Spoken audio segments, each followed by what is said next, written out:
Hey YouTube, this is Apotheosis TK117 again. This is kind of part two of my instructional video. Part one was for beginners or someone who had difficulty screaming without pain, or anyone just looking for basic tips on the basics of metal screaming, the very basics. This video is for people who have the hang of engaging and disengaging their false chords, being able to use them readily whenever they want, and people who have found basically a comfortable way to scream is what I'm trying to say. So this is for you people. Basically, experimentation when it comes to metal screaming is the best way to learn different styles, different sounds, to find your perfect sound or the one that's the most comfortable to you. Experimentation is great. That's how I learned. I can pretty much do any vocal style I want, and so can you if you just practice it.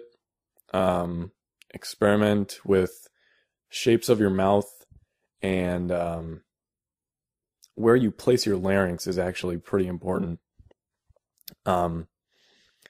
Basically, that's the place of where your Adam's apple is. I have a pretty big Adam's apple, so this is pretty easy to demonstrate. But if you can move your Adam's apple up and down, that's great. If you have good control of it, that's fantastic. Because you can create tons of different sounds just based on the shape that you're making with the inside of your mouth and your throat, and where you put your Adam's apple, basically, but your larynx, because that's where your vocal cords are, and right above those are your false cords. So it changes how big the space is between your mouth and your vocal cords. So you can pretty much do whatever voice you want. So basically, if you want to do one of those really deep growls, I can't really do one right now because I'm not vocally in shape, but basically that's with your Adam's apple the farthest down that it can go. So it's kind of like a oh, so it's way down here when I'm doing that. I know that was awful. Don't mind that. But basically that's when your Adam's apple is the lowest. It's the biggest cavity that you can make in your mouth and your throat, and it makes the deepest sound. But if you're trying to do what's known as a pterodactyl scream or something like that, it's the complete opposite. You have to get your Adam's apple really high up. It's really strainful, stressful. I don't know. It's a big strain on your throat to do really high screeches or something like that. But you get a lot more volume. They're definitely more powerful than those deeper growls. So if you put it up high and then you tighten your false cords and you let out a scream, you'll get a much more high-pitched scream. And you can definitely tell the timbre of any screamer. You can, if you're used to metal screaming and you've listened to a lot of different vocalists, you can tell just by listening to them where their larynx placement is, what the shape of their lips are, because that's also really important. You don't necessarily have to be good at pterodactyl screams to do a higher pitch yell. For example,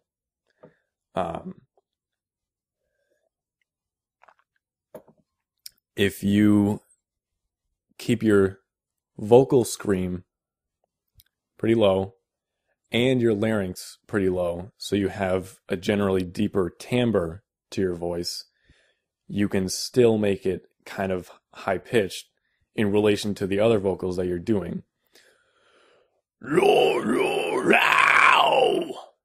So basically, if you want to do a deeper type of voice, make the little O with your mouth. That's basically the shape that you're going for. I find it's easier to try to open your mouth, your jaw as much as possible while still being able to make that shape with your mouth and kind of push your jaw forward a little bit. But it's not necessary. It's basically find your sound.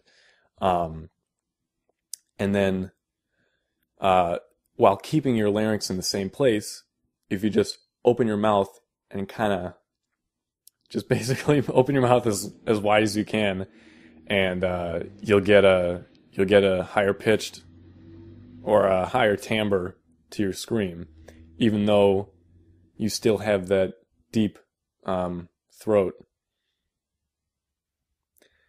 So basically that's the main point of this video. Controlling where your larynx is and controlling the shape of your mouth and tongue are all super important. To find your comfortable scream, basically you just you yell however you feel the most comfortable. It's pretty easy. If what you're doing hurts, try something else. If the high pitches aren't really your thing, you can't get them right, try something a little lower. Let's see, what else? I didn't really script this out, so I'm kind of just talking out of my ass. Yeah, I mean, that's pretty much it. Practice, experiment. Definitely try different placements with your larynx and different tightness of your false chords. I kind of forgot to mention that. That's actually very important because if you're doing a lower guttural growl, your false chords are much looser than when you're doing that pterodactyl screech. Basically, think about the frequency that you want your false chords to be vibrating at. The lower the growl, the slower it's going. The higher the screech, the faster they're going. So the tighter your false chords are, the faster they're going to vibrate. And the looser they are, the slower they're going to vibrate. It's pretty simple. So basically, if you're going for lower growls, keep them loose. It takes more air the lower you go. But basically keep them loose. Let a lot of air pass through. Of course, there are other ways to get low growls without letting a lot of air pass through, but this is the easiest way, is to give it a lot of air, and they'll vibrate slower when they're loose, and then tighten them up, get some pterodactyls, and yeah, I mean, that's pretty much it. I'm kind of out of shit right now. If anybody has any suggestions for more instructional videos or specific styles that they want explained, or any other general questions, shoot me a personal message, because for some reason some comments don't show up on in my inbox, and it's kind of aggravating because then I don't get some people's comments that I would like to respond to. I try to respond to everyone who asks a question. So personal message me. Ask any question you want. If you have a suggestion for another instructional video, or if you want to request a song, I'll do it. I've got a list of requests right now that I need to get done. I'm probably going to get them done in the next couple of weeks, so stay tuned. PM me if you want, and keep it real, guys.